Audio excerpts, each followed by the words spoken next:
This is the Jim Norton Show. Hello. Thank you very much for tuning into the Jim Norton Show, those of you that have decided to. I am a cranky boy today. It's amazing how fast, and this is the type of stuff, there's an old expression, we climb the mountains and trip on the molehills. I've been hearing that for years.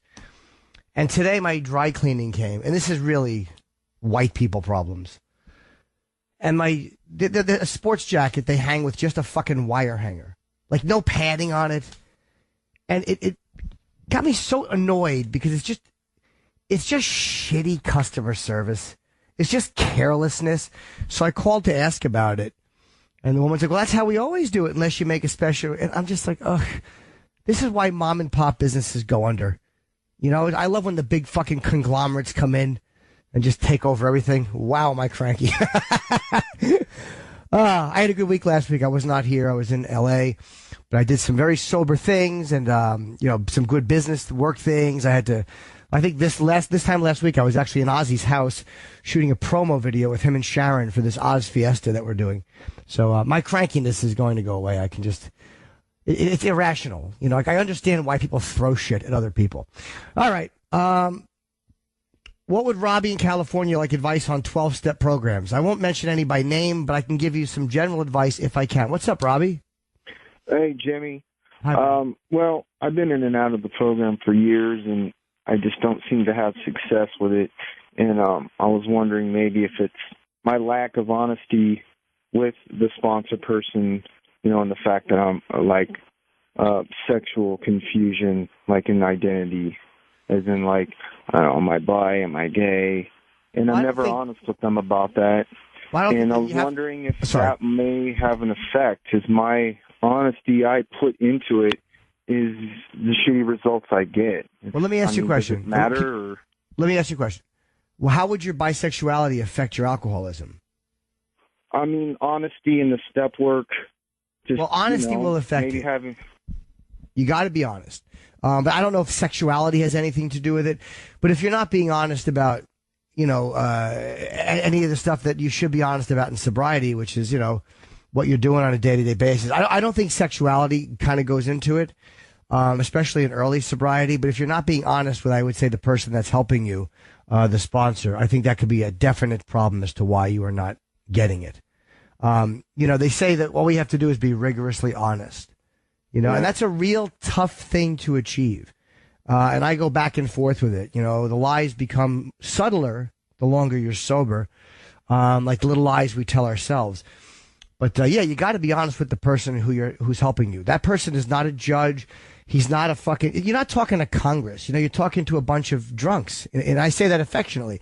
You don't have to impress them. You don't have to lie to them. There's no reason to lie to this guy. I'm apprehensive because I've heard horror stories of sponsors like, spilling people's personal shit. So I'm like, maybe that will happen. Maybe that will happen. But you have to hear the other 98% of the stories where it doesn't happen. And if you're afraid of that, then A, you need another sponsor, or B, you need to work on your trust, or C, you don't have to discuss your sexuality with your sponsor. Oh, yeah. There are certain. All right, thanks, Jimmy. Okay, buddy, be good. Because there are certain things. If you're still listening, Robbie, there are certain things where it talks about confessing to another human being or telling another human being all this private shit that we're ashamed of and we've done. But it doesn't have to be a sponsor. It can be, as they said, clergyman. It could be a doctor. So a lot of these things that we get off our chest at least once don't have to be with the sponsor. So there's no pressure. Okay, buddy. Let's see. Eric in Nebraska. Sexual addiction. What's up, buddy? Hey, Jimmy. Hi. So actually, it was more I want to thank you for kind of helping me to wake up to a few things. In all the years I've been listening to the show since you guys came on XM, your exploits have kind of helped me to, I guess, find new exploits. But your comment, or your discussion yesterday with Oak and with Florentine about how much money you've spent over the years, really kind of made me wake up to it. I had to look at something, some other finances, and I realized that how much I am spending per month, per year on various sexual deviance or deviancies, and it really was a wake-up call. It really made me do some thinking last night. I just kind of wanted to thank you for your comments about it yesterday. Well, thank you, man. You know, it's one of those things where, it really helps to keep, it's a list really helps to make things concrete. You know, it's funny, as I'm speaking to you, I just put it down. I wrote in my phone, gratitude list, because that's something I forget to keep, is a list of things that are positive, which helps keep you feeling good. And if you're doing something negative and you see like the results of it in paper in front of you, a lot of times it's harder to lie to yourself, man. So when I did that, it didn't change everything, but it was definitely something to look at and go like, oof, fuck, man. My therapist, that was her advice, and she was absolutely right. So I mean, I don't know that I'm going to change necessarily. Probably cut back. Sure. I think dramatically. I mean, there's certain aspects of it that I do enjoy. But at the same time, it's just kind of very sobering to look at it and go, wow, I spent a fortune. Yeah, I mean, you can definitely see the results, financially. That's a really easy way to, to kind of see what you're doing, because we can always put off the emotional or spiritual or our, interpersonal relationships, all that shit that it ruins for me. But finances are black and white. It's a lot harder for me to lie when there's a tally in front of me. So, good, man. That's good to hear. And it's a smart thing to do. Keep a list too. That definitely helps. Yeah. All right. Thanks, Jim. All right, buddy. Be good. And, let's see, Gerard in Minnesota, 14-year-old daughter getting into cutting. Hey, man. Hello? Hello, Jimmy. Hey, how are you? Hey, happy birthday. Thank you, mister. I got a call from the school today about my daughter cutting. It's the first time I've heard about it. It's just, I just kind of wondering, is it, I know from the big show we've talked about Robin Williams and different people that started with, so I guess maybe I'm answering my own question. Well, something to take seriously. Yeah, it's one of those things where I did it for years. It's funny. I'm editing my new special, and one of the things I have to do is look at photos that they took, and they took a lot of great shots of me on stage, really clear. And there's one where I'm gesturing, and this is like this afternoon, and I'm looking at it, and on my left arm in the shot, I can see the slices on the wrist. I did those the last time I did it was 85 going into 86, I believe, the night before New Year's Eve. Or was it 86 85 going to 86, I believe. So it's one of those things where, for me, it was attention seeking. It was a cry for help in a way, but it was more like I felt cool when I did it. It was like that heavy metal thing, but there was also a lot of self-hatred. And I was punishing the person I really didn't like. So I don't know your daughter, but I would definitely find out what's going on. Is it sexual abuse from someone? Or does she just have low self-esteem? There might be something going on you don't know about. Well, it's, me and her mother, we divorced 4 years ago. We both got, trying to make pretty happy lives for them. We get along well, and me and the mother do, and everything. And, a 14-year-old girl and her mom, they kind of clash. But, I drive a truck over the road, when after the divorce, I lost everything, and, I had to make a quick buck, so I knew how to do that and go back over the road. But, she's make comments and stuff. I've been trying to actively get back, trying to go back home, and I get a phone call today, her mom, come home, I need your help, that's wow. when she sprung it on me. Well, hold on. So, maybe the daughter's just trying to get you guys to do something together. Maybe the divorce really fucked her up a little bit, and maybe she's trying to do something to get you both to focus on her because she feels left out. Again, I'm not a psychologist, so I don't know that. I can only go by my own experience and what I did, because that's the only experience I have with it. But for me, it was attention seeking. I wanted people to notice. I didn't want it to be a secret. I truly didn't want to kill myself. I wanted to hurt myself, but I didn't want to kill myself, and I wanted people to notice. So it kind of served a couple of purposes. Yeah, the only reason we found out was, I guess, another little girl at school had had seen it and told the teacher, and then the teacher told, senior students, and then it snowballed from there. Yeah, how long she been doing it? She said, from what I gathered from her mother, she said the last time was, I don't know, I guess in December. But, it's been cold, so sleeves have been on, and I've not noticed when I've been, been home, so, and neither's her mom. Yeah, it's one of those things that you do sometimes, and even if you don't want people to know in the moment, there's something satisfying about it when you're in a twisted self-hate moment. But, all you got to do is, I guess she's just got to talk to somebody, because that's definitely not, it could just be a phase, but it's not a phase that you want to just leave unchecked. I mean, again, because as much as I didn't want to die, I just wanted people to notice me, and I was like a fucking emo chick in 1985. You still never know. You can do something. Like, who knows if Robin really meant to hang himself, or if he was doing that thing where you just want to see how far you can go and then stop. He very well, but he didn't leave any kind of note. So it may have just been one thing where he finally got up the whatever it takes to finally go through with it, or he could have just been seeing how it felt and then passed out. Who the fuck knows? We'll never know. So you never want to leave that shit alone. I would definitely suggest, seeing what she has to say about it and getting her to talk to somebody. But that's all I could offer you. I'm not a psychologist. All right. Thanks, Jimmy. I'm just a sweet boy. The show, Thank you very much, buddy. Hi, Sarah in Alabama. What's up? Hi, Jimmy. How are you, doll? I'm doing well. How are you? Good, good. Awesome. So I've been in a relationship for 4 years with a great guy. Love him to death. All that great stuff. About a year into our relationship, told me that he wants to bang other bitches and keep me as the bottom bitch or the girlfriend. Right. So we we started doing doing. fellow. Well, he's honest. It works. Yeah. We have a great relationship. He sleeps with a bunch of women, but there's this one woman in particular that he sleeps with all the time. Okay. Who he's very good friends with. But she's the only one that I don't get along with, so we don't interact. We go by the Anthony Cumia rule, where we don't touch each other's phones. I don't know her. Sorry? You don't what? We don't go through each other's phones. Okay. So I don't have her number. She doesn't have my number. We don't talk to each other. Last month, beginning of the month, she started texting me all this weird stuff out of the blue. I forwarded it to him, and I was like, hey, I need you to make this stop because it makes me uncomfortable.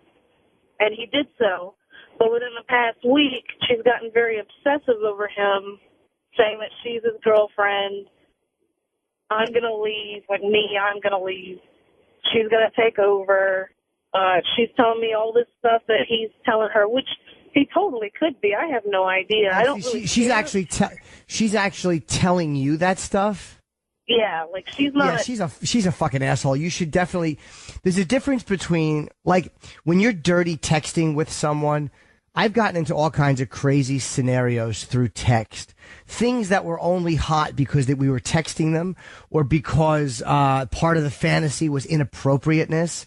And now that she's allowed to fuck this guy, so the high for them may be talking about other things or, moving on without you. But the reality is, if she's texting you, then she's meaning it. And you should absolutely put your foot down and say that he should not see her. Oh, good. Well, that gives me some encouragement.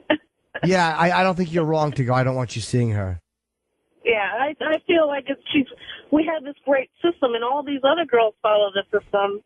And now she's broken the rules, and I don't like it at all. And I just want to. Do you fuck other guys? No, I do other ladies, but he's enough man for me. Okay. Yeah. That's about it. I would definitely really suggest. Appreciate you, giving me the advice. I would definitely suggest telling him that you're not too happy with that that situation. Yeah, and you think it's okay for me to show him what she's saying? Because I don't. I know why would you protect her fucking privacy when she's fucking your relationship? Well, I feel like whatever, I know I'm not an idiot. I know he says crap to these girls to get them to sleep with him. I'm sure he said some pretty, off the wall things or been led them on or whatever. In fact, I know he has in the past, but it just seems to cause trouble. I don't want to be the shit stirrer, so to speak. You're already letting him fuck. Hold on. You're letting him fuck other girls. Now one is inappropriately texting you, and you find out that they're kind of plotting shit. Of course, you should say something to him. Stop being so nice about it. I feel like an asshole. Like I feel like the asshole. Well, that's what you're afraid of. Let's be honest. You're probably afraid that he's going to go, yeah, this is really going on, and you don't want to confirm it. But nothing you're saying makes him sound like an amazing guy. So far, nothing you've said makes him sound phenomenal. So, yeah, I think you got every right to say, hey, what the fuck is this? And show him the text and say, if you keep seeing her, I'm done. Awesome. Thank you. I'm going to do that today. All right. Good luck. All right. Thanks, Jimmy. All right. Goodbye. Nick in Tucson, have I ever heard or attended Smart Recovery? I have not. What's up, Nick? Yeah. Hey, Jimmy. Hi, buddy. Hey, I saw you in Big Five, and I got to say, dude, you're looking pretty good. Thank you. What's Big Five? It's, isn't that like that Chris Rock movie?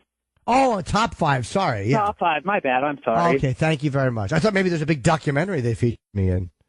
No, I wish. No, but that, I don't know, if you're looking like your head was shaved, you're looking lean. Thank you, buddy.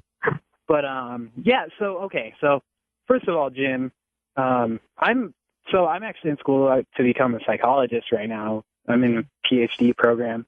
Cool. And you have some skills, by the way, that can't be taught. Like you would make an amazing clinician psychologist, I think. Thank you. But I'm too judgmental and I'm too impatient. An hour on the radio when I know everyone's listening is a lot different than me in a room with some fucking simp. Believe me, I would be a lot worse one-on-one. Oh, you have so much compassion and empathy. I think you'd be all right at it. But well, anyway. Thank you. So so you really like 12-step programs, right? Yes. Well, I mean, I can only my experience with them has been life-saving, but yes, I do. And I think a lot of people have that experience with them, but the evidence, there's been a couple kind of high-profile studies that kind of show that they might not be as effective for the kind of the most people. And speaking as someone who's like kind of getting some clinical experience, but like a lot of people like can't be forced into a program and expect it to work. You have to be in the right place, you know? Sure.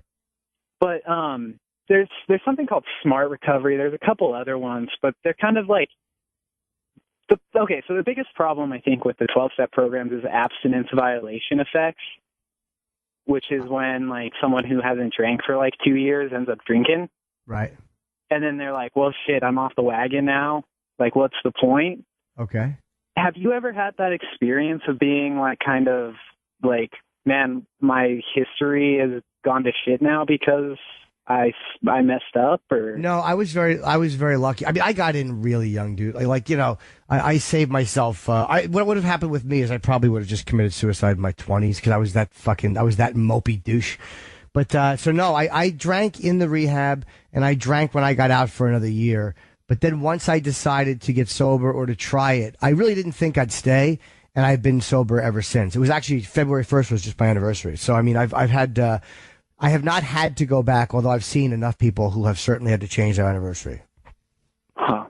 Well, it's just something I've never really had to like, I mean, we all got our little personal battles, but I've never kind of considered myself to really have to have an addiction or anything. But it was just something I kind of think about because I'm starting to kind of run into kind of people who in my clinical practice. So do you think it's like a good resource for just kind of support and kind of maybe if you feel like you want to drink, you could go to a meeting instead of having a drink?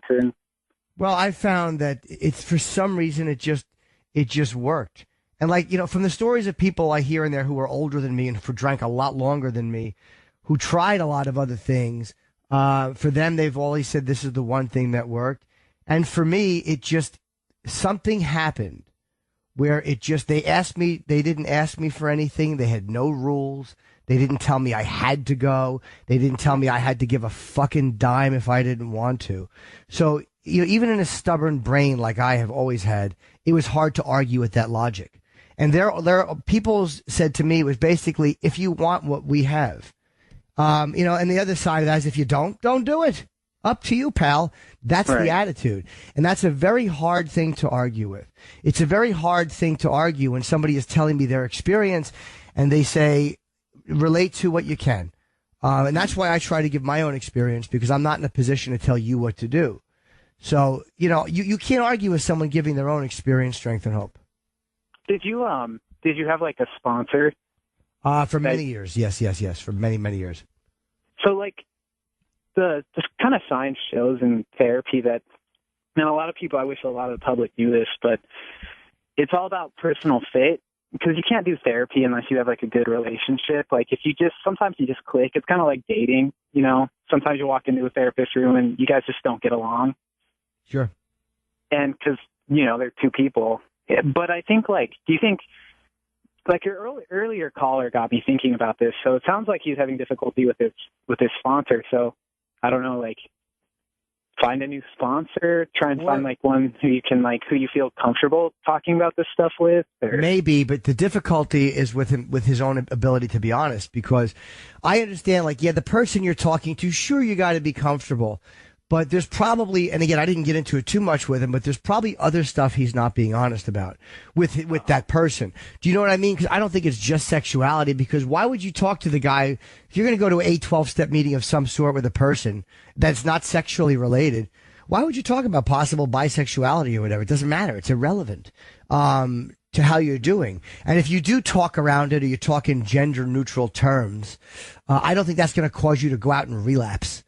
And if that's going to cause you to go out and relapse, there's something else really missing, I think. That's just my take on it. Because there was a lot of sexual stuff I've talked about in later years that I wasn't able to discuss with my sponsor. I was too embarrassed, or my friends. I was too embarrassed. Yeah, I'm not the same guy now that I was in 1988 or 89 before I did comedy. Do you know what I mean? I didn't have the ability to say the things I have now because I cared so much more back then about what people thought. So, I don't think that's why he's relapsing. You got to be honest about the really important stuff, and maybe he's not, Yeah. And, hey, can I, the Cutter, the guy Sure. who was a truck driver? And his daughter, who found out his daughter was cutting? Yes. So I actually work with kids. That's kind of my population. So kind of 22 and under. Yay. I love it. But, it's, first of all, it's not his fault his daughter's cutting. It's kind of no one's fault. It's kind of there's a lot of media exposure to it now. But it probably means that she's not going to kill herself. It's probably not a suicidal thing. Right. But on the other hand, she would be someone who might benefit. She probably has some thinking patterns, some cognitive issues, some ways of thinking about the world that could probably really be beneficial if she were to find the right counselor or therapist and stuff like that. Because, like you said, we all have our own experiences, and that one can the scar is long lasting. So I kind of nip it in the bud now. Yeah, I agree. And but again, you can't you can't force her into therapy. But even if you can make her go, but it probably wouldn't be beneficial. But if you were to find that right therapist, things might really be good for her, and she probably wouldn't mean years and years of therapy. It'd probably be 10 sessions and she'd be done. So, thank you very much, buddy. I hope he's listening. Thanks for the call, Nick. I appreciate you talking. All right. Speak to you. That's awesome. All right. Hey, bye. Be good, buddy. Matt in New York. Any advice on a backup plan for a beginning comic? What's up, Matt? Hey, Jim. How's it going? Good, man. How are you? Pretty good. I don't know. I've been an avid comedy fan for about 5 years. I bought all of your specials. I bought all Louis C.K. specials. Bill Burr. You get the point. Yeah. So I tried. I don't know. I'm been 3 months sober, so I decided to try stand up, and I went on, and I don't know. I didn't expect it to go amazing, but I don't know. I went on, and I did terrible. I didn't feel like it was that bad right afterwards. I was like, oh, okay, I did it, whatever. But I keep getting little douche chills throughout my day where I'm like, oh my God, I tried to sound like Jim Norton. Damn it, I tried to sound like Louis C.K. Yeah. You know what I mean? You're brand new, dude. Don't worry about it. You'll find yourself on stage. It's always better to be original. But the good thing is this: you're getting douche chills thinking about that. So automatically your mind is going, well, I got to be myself. I can't be Louis or Jim or Bill Burr. You got to be you. So the fact that you make these mistakes early in the beginning is fine. The important thing is that you're recognizing them, because you're going to fuck up one way or the other. You're going to sound like Louis, or you're going to do a joke that you heard Carlin do, or you're going to fucking be too dirty, or you're going to be too preachy in between punchlines. You're going to see the audience shift. You're going to fuck up, but we all do it. So it's okay to fuck up. Just kind of learn from it, and you should be getting those feelings. So the positive thing is you're getting some douche chills because you did something that you felt wasn't you. That's a great sign. Okay, yeah. I don't know, like, my first act was me talking about my dick for like 20 minutes, or not 20 minutes, for like, whatever, it was like 6 minutes or something like that. That's everyone's first act. Believe me, the cock is the beginning of all humor for most men. It's okay. Like personifying it? Did you do that in the beginning? I mean, I did everything about the dick you could possibly do on stage. My fucking dumb high energy, I stunk to high heaven. But yeah, those mistakes you make in the beginning, dude, any jokes you do now, you're not going to be doing 5 years from now. So just realize that this is going to the gym. It just happens to be there's a room full of people watching you. But that's all it is you're learning and you're going to get better. Tape your sets, though, and listen to them. Really, really important to do that, because then you'll pick up like, oh, fuck, I sound like Louis Black. I don't want to sound like Louis Black. Right.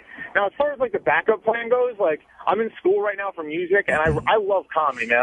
I don't know. I really want to do it. I don't think I'm, like, I'm not, like, on your level or, like, Louis' level, but, like, I'm in school right now because I love music, too, and I don't know. That's, like, music's my backup plan, but, like, I don't know. Like, my real goal is to be a comic, you know? But I can't just, I don't know. Like, I mean, I can, I guess, but I have to be, like, homeless, because I'm in, like, $130,000 in debt. If I leave school in 6 months, I have to pay that all back. So I don't know. I'm just kind of in like a little pickle. Like, I don't know like what to choose. You know?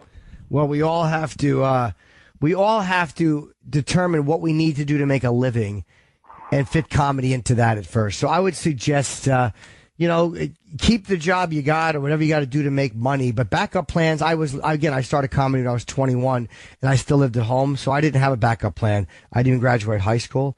But again, you're not in a position to do that right now because, you probably don't live at home with your parents. So do what you got to do, make money, and just go out and do gigs, And if you want to do music, do both. Gives you twice the fastest shot at making it. Right. No, that's great advice, man. I appreciate it. All right, buddy. And good luck. Don't give up too quick. All right. Thanks a lot, man. Have a good one. Jerry in Boston. What's up, buddy? Hey, Jimmy. How you doing, bud? Good. How are you? Good, man. Yeah, no, I'm calling in. I find myself attracted to the old tranny type every once in a while, and something relatively new to me, but wanted to get your thoughts. Obviously, you've spoken a lot about the topic, and, frankly, wanted to figure out, kind of where that's stemming from, if you figure that out, and, kind of how to deal with it, because it's something that's not necessarily talked about freely out there. I don't know if any attraction stems from anything. Maybe it does. Like, I've heard of foot fetish guys who I've talked about this on the show before, so forgive the redundancy. Foot fetish guys that like to see a girl's shoe dangling. And that's very obvious that goes back to school teacher shit. Or mommy, you sit there and look at the teacher under her desk and you're getting a naughty thrill. So that could be it. Transsexuals could be. Do you watch a lot of porn? Have you watched a lot of porn your whole life or jerked off to a lot of magazines and stuff? Yeah, for sure. So what happens is transsexuals could just be something different. Like, we grow up looking at women, and maybe you've looked at men or don't want to look at men, and then transsexuals feel like, wow, that's kind of a weird mix of sexualities. That's different. And then you start looking at it, and all of a sudden you realize, like, wow, I like it. I don't know if it stems from anything in particular. I wish I had a better answer for that. I just don't know. But, I would say just enjoy it. There's nothing wrong with it. Cool. I do. All right. Have fun. Thanks, sir. Sam in Michigan, what's up, buddy? Hey, I have a couple quick questions for you. Just recently divorced, and my ex-wife had some health problems. We kind of split up because of that, some intimacy issues. Okay. And now I'm with a younger, more prettier lady, and she has the same name as my ex-wife. Right. And I'm two women named cunt. The second one's better, trust me. Okay. But I'm just wondering, how do I go about? Do I kind of, with my family? I don't want my family thinking she's a homewrecker. I met her just a couple weeks after, a couple weeks before I left my wife. I called you a couple weeks ago about the escort question, and you gave me some really good advice on that. And but I don't want people thinking she's the homewrecker of everything. This was totally my decision. Do I make up a couple fake girlfriends to throw out there to my friends and family, then bring her out, or do we keep it all hush hush for a year? I have a couple of small kids. I have like a 13-year-old daughter and a 11-year-old son too, so it's kind of playing it safe with them too. So, well, if you want to keep it from your kids, that's one thing. And I guess you guys have the option what to tell people, but I don't see any reason to lie because she's not a homewrecker, or, I don't know why you need to worry about what the friends and family are going to think.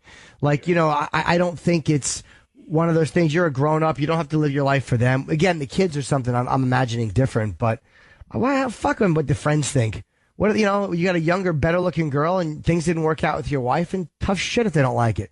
Yeah. Because there's no need to make up girlfriends. Yeah. Why would you have to do that? You don't have to lie to make them happy. I shouldn't have to, no. No, not at all. Just make up a few boyfriends. That's what you do. Say that you were dating men for a little while, and she rescued you from a life of truck stops and homosexuality.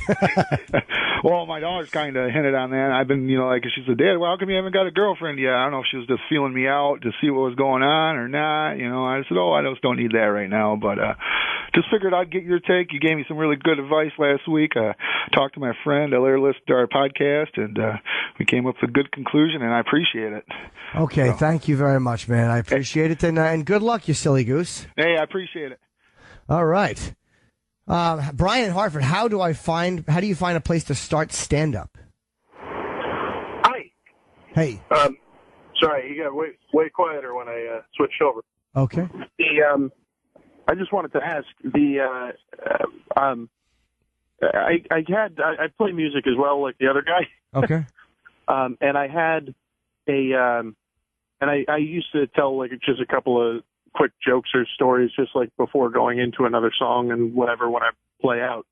And then there just happened to be a host for one of the nights that did stand up, and it's kind of like just like a coffee house place. And he says, well, I'm doing a stand up gig. Why don't you try it?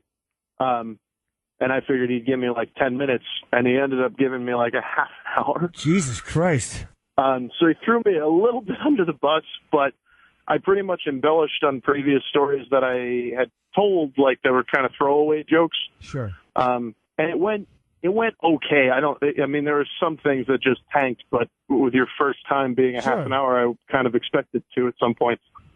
But I wanted to see, I also felt like the crowd was a little bit more lenient with me because a lot of them knew me from playing music, and I kind of wanted to throw my feet into the fire with, open mics where nobody knew me.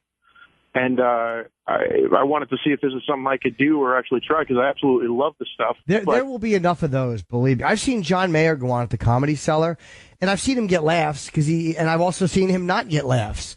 So it doesn't matter if they know you. You know what I mean? Eventually they don't give a fuck, and if it's not a good line, they're not going to laugh. So I've seen John do great, and I've seen him not get laughs, which I actually respect the fact that he was willing to go up there and do material and, and be willing to fucking stand there like a comic and just take it in the face when it wasn't going well.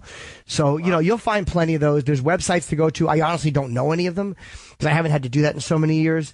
But for new talent and open mic nights, you can find that shit online. Just go online and Google looking for new talent nights. And I got to get the name of the website that allows people to find open mics because I just don't know what it is, but that's what I would refer people to. But you'll find plenty of places that they don't know who you are. Don't forget the advantage you had to them knowing you lost in having to do 30 minutes. So that's a pretty honest set. That's a long time to have to do. Oh, okay. Okay. Could I ask one little quick thing? Sure. The only places that I found online that do allow like stand-up comedy, they like also have like people that come up and do slam poetry and then music acts and all that. Would you still? Is that something that you would have done still starting out, or would you look? Of course, absolutely, man. Yeah. It's slam. Why not? It's a gig. It's stand up. Okay. It's like all those guys. Like when Pryor used to do comedy, he would do it in strip clubs. They would have variety acts. When Woody Allen started in The Village, man, they had all these crazy variety acts. You'd have like a lady playing ukulele and then Woody Allen. So yeah, man, try it. It doesn't matter what else is on. All right, man. Thanks, Jim. I love your show, and honestly, I wish it was 2 hours long. Thank you very much. Good luck, buddy. Let's see here. Mark in Virginia. Interesting dilemma. You're attracted to transgender porn. A lot of tranny calls. I get the transsexual calls. So people that get sick of hearing it, I apologize, but I am the guy they ask these questions of. What's up, Mark? Of course you are. Hi, Bob. Okay, two things. Like, my favorite thing is wet pussy. Okay?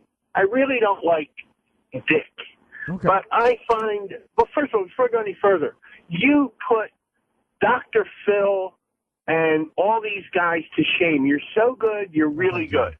Well, I have to thank you. tell you that. Well, Anyway, off topic. Dr. Phil makes a lot more money than I do. See, I like to put a little humor in. All right, go ahead, buddy. What's up? Anyway, so I don't know. I just thought you kind of legitimized, for me at least, that it wasn't that sick of a thing. I don't feel guilty about it. It's like I really would like no one to find out. Sure. That I beat off to tranny porn.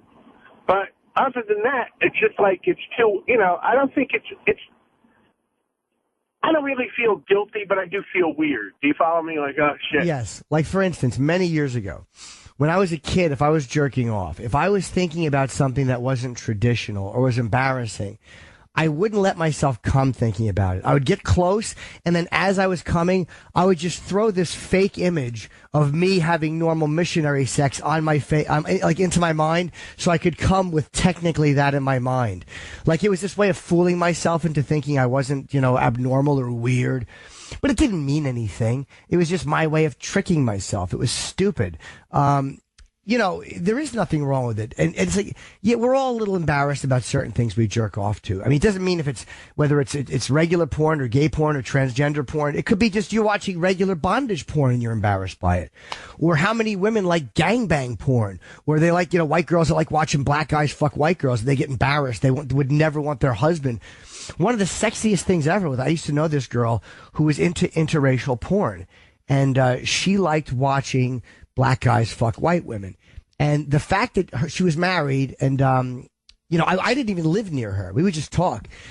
But the fact that her husband didn't know she was craving this and she was telling me and she was playing with herself watching these thugs fuck white girls turned me on so much because it was just something that was different. But for her, she felt like embarrassed about it or disloyal. So, I understand what you say. I'm babbling. I apologize.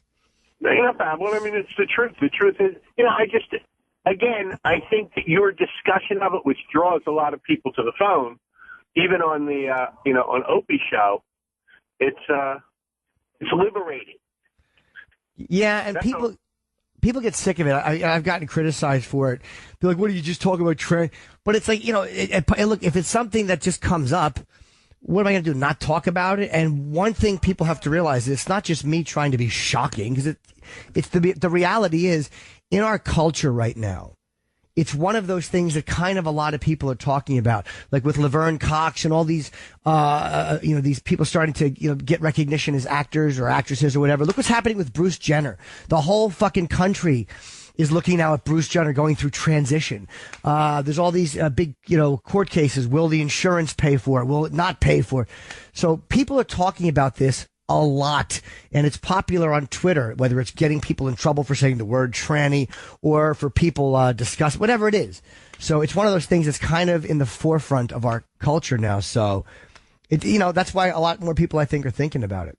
By the way, Bruce Jenner is not one of my fantasies.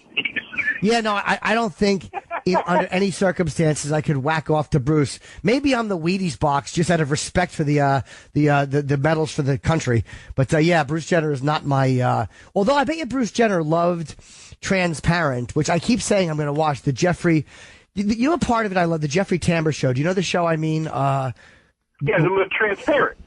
Where he's becoming wants to become a woman or whatever. Right. And there's a really sad part about it because he's not like this hot, one that, he's very obviously male going to female, and it's, apparent to everybody. And there's one scene where he's with his daughters and he's dressing and they just start to accept him, and he goes into the ladies' room with them, and some woman's in there with her kids, and she's like, "You don't belong in here. You're a man." And all these other people start looking, and he's just so humiliated. And I get why the mother with her kids who doesn't understand what this is would say, of course, to her, it's just a guy in a dress.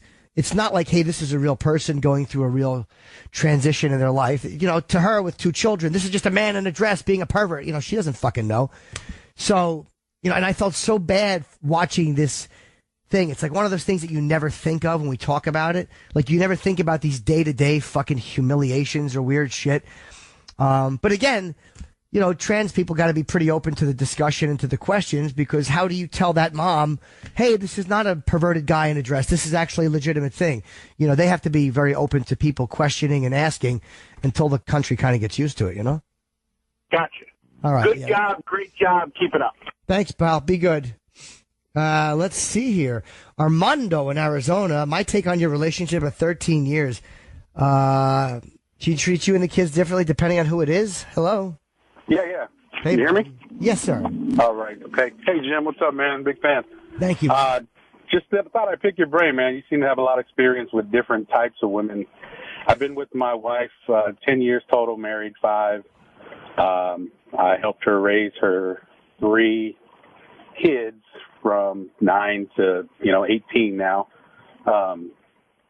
It seems like, first of all, she has a chronic pain condition that really has complicated a lot of things, medications and all that, struggling with dependency and all that.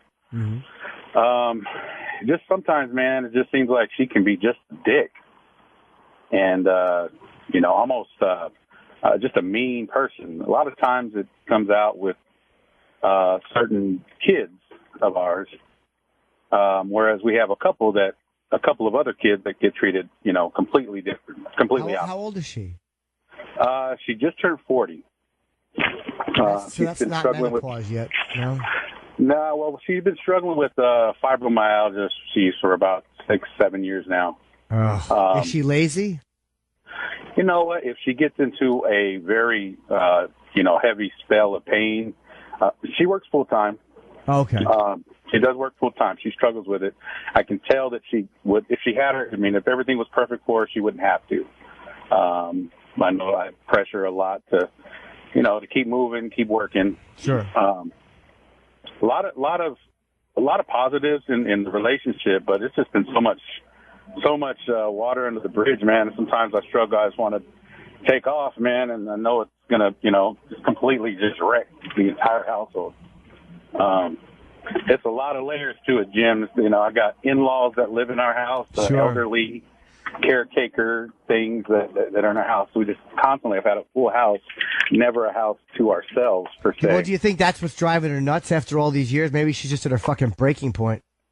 Well, it's been, it was her choice. When we got together, we dated for a while, we moved in. Finally, we moved into a house, and me, being, love struck or whatever, agreed that we would take her elderly grandparents in with us. We bought a bigger house in order to accommodate that. Sure. And they've been, her grandfather passed away 2 years ago, and her grandmother, she's about 86, and all the health problems. She's not a good 86. Right. And on top of that, when I say grandparents, her father, biological, was locked up most of his life. But, lo and behold, now guess who lives with us taking care of grandma? Right. And it just puts a lot of complications. And to top it off, there's certain times, you just cannot talk to her, man, at all. Immature, selfish, self-centered, every way you look at it. Wow. Never get a moment. If I ever get a moment to speak, seriously, sit down. Hey, look, this is what's going on, man. You got to realize, and as soon as any kind of criticism, it becomes a verbal attack, and she gets defensive, man. Yeah, she sounds like especially with the fibromyalgia, she sounds like, again, I don't know her, but she sounds like a real victim, a perpetual victim, and woe is me. And then maybe a bit of a narcissist, someone who can't take that kind of criticism, or if you want to discuss something and they're automatically like, I don't do that, maybe that's the problem. That's real hard to deal with, man. I don't know what this. We've been to two types of counselors, religious and secular, and as soon as it all comes up, where all of a sudden the counselor says, "Hey, you're not doing something right," and he points to her, all of a sudden the appointments stop. And she does make the appointments. I know I could probably keep them going, but I have a busy work day. I have 12, 16 hours a day. So I rely on her to make those appointments. And as soon as it seems like, the counselor is not agreeing with her, we don't have no more appointments. Right, yeah, she's just looking for someone to co-sign her shit. I think that's my opinion, is that, she's probably just very, very self-centered. I don't know how you deal with that. I mean, my advice would be, because I know you just can't leave. You're kind of stuck there. This, I tell close friends, man, if I left, I'm leaving my kids with this, 24/7. On top of the family, the whole family is victims, victim mentality. So I don't want my kids to be raised in that environment. So, you know what I'm saying? Sometimes I just like, man, I'm sticking around until they get old enough and understand how they need to be. And then, right, because you're a nice guy and you don't want to leave them in that situation. Yeah, it is. I just thought, you've been around quite a few different types. Maybe you've seen them like that before, but that's something. Oh boy, have I! Of course, I have seen many narcissists like that, and many people who are just lazy and perpetual victims. But as far as dealing with them is concerned, you just have to adjust and realize that's who this person is. That's the only thing I can suggest, because my advice would, of course, be just leave. But you can't. But just see if you can get as much space as you can, because that's just irritating and frustrating. And no matter what you do, it's probably not enough. Yeah, man, it seems like that. How do you feel? What's your stance on maybe taking a break here and there? Because that's something I haven't done, but I mean, I'm a pretty outgoing guy. Why not say that you kind of want to take a break? I mean, say, look, this is not working for me. Why not say maybe we could take a little break and then see how she reacts to that? That's a pretty good idea. Well, in our worst times when that's come up and I say, you know what, I'm done, it just devolves into I'll do anything. But I mean, just like take a break, quietly. Yeah, well, why don't you say, too, no matter what she does, don't argue with her. Like if she's getting into that when you're saying let's take a break, don't get mad at her. Don't feed into any argument. Just go, no, I just want to. I just feel that every time this is what happens. And, hey, it's no judgment on you. I just want to take a little bit of a break and then see how. Because she's obviously doesn't want to lose you. So, maybe try that. You answered your own question. Yeah, it's tough. Well, I appreciate it, man. Just thought I'd pick the brain, man. I appreciate it. Love the show. Thank you, buddy. Good luck to you. All right, man. All right. What's up, Beth in Alabama? Hey, I want to know what you think about people watching this ISIS video, the pilot from Jordan. Is it a morbid curiosity? Why is it that people are watching it and passing it around? It's funny. We talked about this, Opie and I, this morning, and I watched it, and why did you watch it? Well, you're panicking, miss. The answer is I'm not 100% sure. Part of it is morbid curiosity. Let me ask you a question. When you're driving by a car accident, you do slow down to look. We all do. We get annoyed at everybody else looking, but then we look. Now, I know part of it is the car accident's right in front of you. You don't have to seek that out. I got the difference, but meaning there is that part. And I psychologically can't give you a tremendous educated answer, but there is something about it. I've always found when I'm watching these things, I feel tremendous empathy for the person that is suffering. Mm-hmm. Like much more than I would if I just read it in the paper. I'm feeling tremendously bad for them and tremendous sympathy or empathy, however you want to, whatever the word is. I was grossed out just at the thought of the video. How do you watch it and not just shut your eyes? Well, I've seen enough of them. I mean, there was a couple I've seen that made me physically ill, like where I felt like I was going to vomit. But unfortunately, that's what we're dealing with. Like that's what's happening. Like it sucks to watch it, but that guy lived it and died it. Like imagine if that was your life. Oh my God, I got 1 minute left. Holy shit! I apologize. I wish I had a better answer for you, sweetheart. I just don't know. Do you think that people are obligated to watch it? Like we should be informed? No, I mean, it's easy for me to go, yeah, but a lot of people feel just as much empathy as I do and just as much sympathy and they don't watch it. So no, I don't feel anybody's obligated to watch it. Maybe it's more respectful to not watch it. Maybe by watching it, I'm somehow giving ISIS what they want and you're making the better decision by not watching it. You know what I mean? I don't know. I don't have a better answer for that. I've watched a lot less of them because I don't want it to feed some sick addictive shit in my head. So I'm sorry I don't have a better answer for you. I wish I knew the answer to that.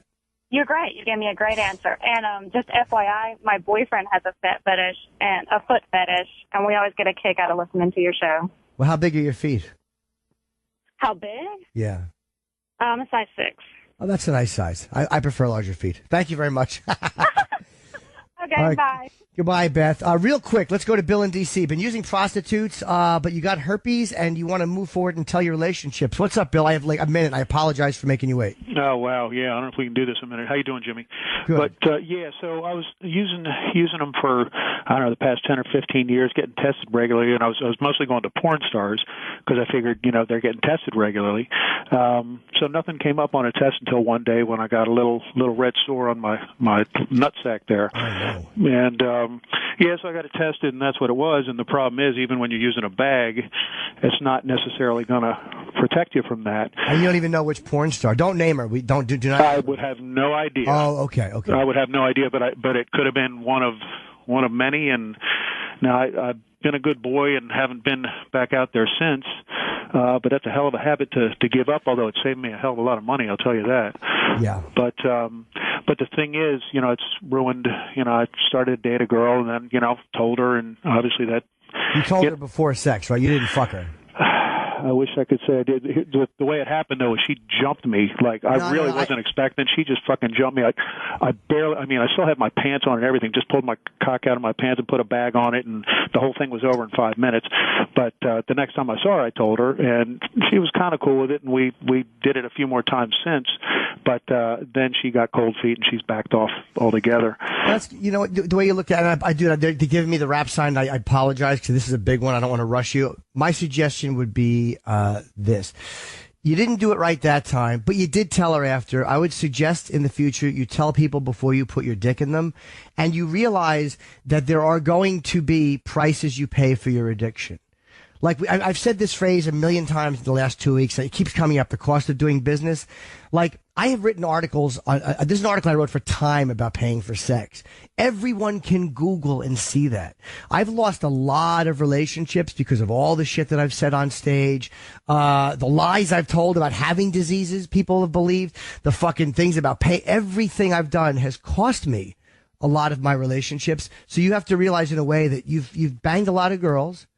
And, now you're still going to be able to bang a lot of girls because a lot of girls will still date you because you can keep that under control. But anytime someone backs off, you just go, hey, you know what?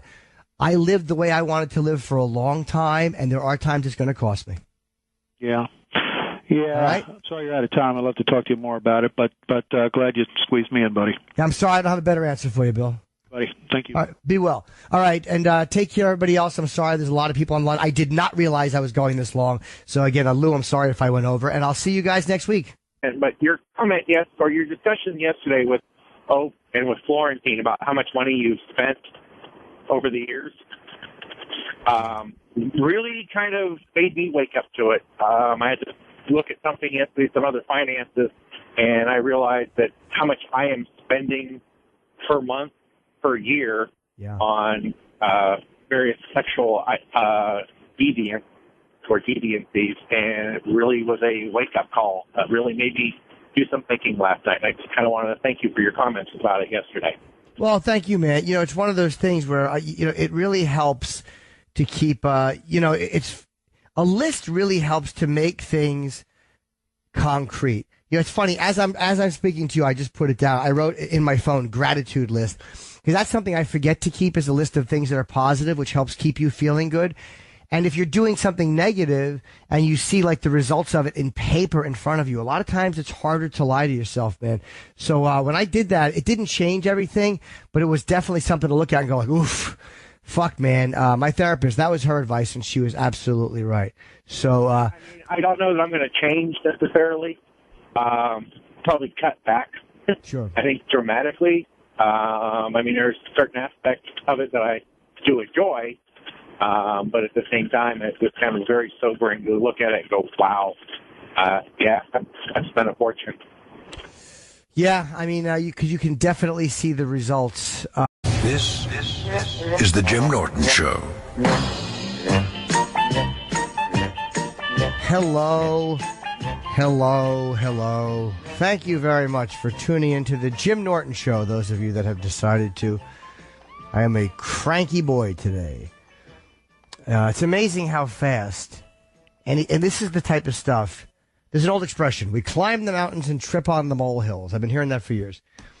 And today my dry cleaning came, and this is really white people problems. And the sports jacket they hang with just a fucking wire hanger. Like no padding on it. And it got me so annoyed because it's just shitty customer service. It's just carelessness. So I called to ask about it. And the woman's like, well, that's how we always do it unless you make a special. And I'm just like, ugh, this is why mom and pop businesses go under. You know, I love when the big fucking conglomerates come in and just take over everything. Wow, am I cranky. I had a good week last week. I was not here. I was in L.A., but I did some very sober things and, some good business work things. I think this time last week, I was actually in Ozzy's house shooting a promo video with him and Sharon for this Oz Fiesta that we're doing. So my crankiness is going to go away. I can just... It's irrational. You know, like I understand why people throw shit at other people. All right. What would Robbie in California like advice on 12-step programs? I won't mention any by name, but I can give you some. You're not talking to Congress. You know, you're talking to a bunch of drunks. And I say that affectionately. You know, you don't have to impress them. You don't have to lie to them. There's no reason to lie to this guy. I'm apprehensive because I've heard horror stories of sponsors like, spilling people's personal shit. So I'm like, it's maybe that will happen. Maybe that will happen. But you have to hear the other 98% of the stories where it doesn't happen. And if you're afraid of that, then A, you need another sponsor. Or B, you need to work on your trust. Or C, you don't have to discuss your sexuality with your sponsor. Oh, yeah. There are certain... All right. Thanks, Jimmy. Okay, buddy. Be good. Because there are certain things... if you're still listening, Robbie, there are certain things where it talks about confessing to another human being or telling another human being all this private shit that we're ashamed of and we've done. But it doesn't have to be a sponsor. It can be, as they said, clergyman. It could be a doctor.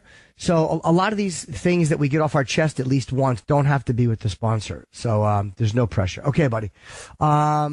Let's see, Eric in Nebraska, sexual addiction. What's up, buddy? Hey, Jimmy. Hi. So actually, it was more I want to thank you for kind of helping me to wake up to a few things.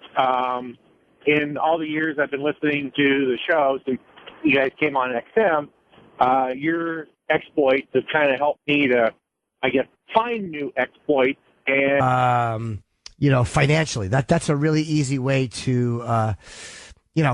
to kind of see what you're doing, because we can always put off the emotional or spiritual or our, interpersonal relationships, all that shit that it ruins for me. But finances are black and white. It's a lot harder for me to lie when there's a tally in front of me. So, good, man. That's good to hear. And it's a smart thing to do. Keep a list too. That definitely helps. Yeah. All right. Thanks, Jim. All right, buddy. Be good. And, let's see, Gerard in Minnesota, 14-year-old daughter getting into cutting. Hey, man. Hello? Hello, Jimmy. Hey, how are you? Hey, happy birthday. Thank you, mister. I got a call from the school today about my daughter cutting. It's the first time I've heard about it. It's just, I just kind of wondering, is it, I know from the big show we've talked about Robin Williams and different people that started with, so I guess maybe I'm answering my own question. Well, something to take seriously. Yeah, it's one of those things where I did it for years. It's funny. I'm just I'm editing my new special, and one of the things I have to do is look at photos that they took. And they took a lot of great shots of me on stage, really clear. And there's one where I'm gesturing, and this is like this afternoon. And I'm looking at it, and on my left arm in the shot, I can see the slices on the wrist. I did those back in the last general advice if I can. What's up, Robbie? Hey, Jimmy. Hi. Well, I've been in and out of the program for years, and I just don't seem to have success with it.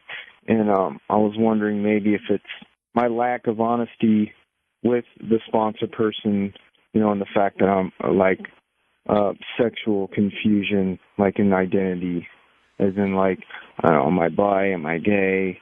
And I'm never honest with them about that. And I was wondering if that may have an effect. Is my honesty I put into it is the shitty results I get? Well, let me ask you a question. Does it matter? Let me ask you a question. Well, how would your bisexuality affect your alcoholism? I mean, honesty and the step work. Just, honesty will affect it. You got to be honest. But I don't know if sexuality has anything to do with it. But if you're not being honest about, any of the stuff that you should be honest about in sobriety, which is, what you're doing on a day-to-day basis. I don't think sexuality kind of goes into it, especially in early sobriety. But if you're not being honest with, I would say, the person that's helping you, the sponsor, I think that could be a definite problem as to why you are not getting it. They say that all we have to do is be rigorously honest, and that's a real tough thing to achieve. And I go back and forth with it. The lies become subtler the longer you're sober, like the little lies we tell ourselves. But you got to be honest with the person who's helping you. That person is not a judge.